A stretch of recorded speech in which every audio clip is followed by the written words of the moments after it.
ប់វគ្គសន្សំបន្ទុកក្នុងពូលកម្ពុជាបានឡើងទៅលើ2ប្រទេសក្នុងតារាងចំណាត់ថ្នាក់ក្លឹប AFC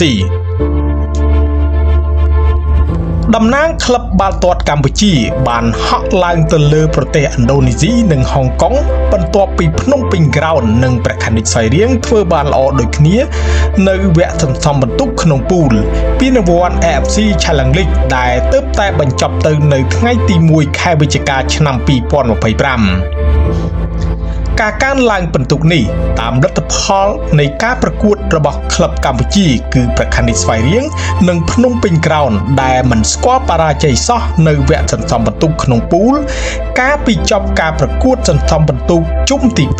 2ចំណាត់ថ្នាក់របស់ក្លឹបកម្ពុជាបានឡើងលើឥណ្ឌូនេស៊ីប៉ុន្តែក្រោយចប់ការប្រកួតចុងក្រោយគឺឡើងទៅឈរលើហុងកុងតែម្ដងការប្រកួត3លើករបស់ភ្នំពេញក្រោននិងការប្រកួត3លើករបស់ព្រះខ័នរាជស្វាយរៀងសន្សំបានពិន្ទុយ៉ាងច្រើនដើម្បីបានឡើងទៅចំណាត់ថ្នាក់លេខ9ដែលចំណាត់ថ្នាក់នេះពីមុនគ្រប់គ្រងដោយហុងកុងដែលបានធ្លាក់ទៅលេខ11ហើយឥណ្ឌូនេស៊ីក៏បានឡើងទៅលេខ10វិញ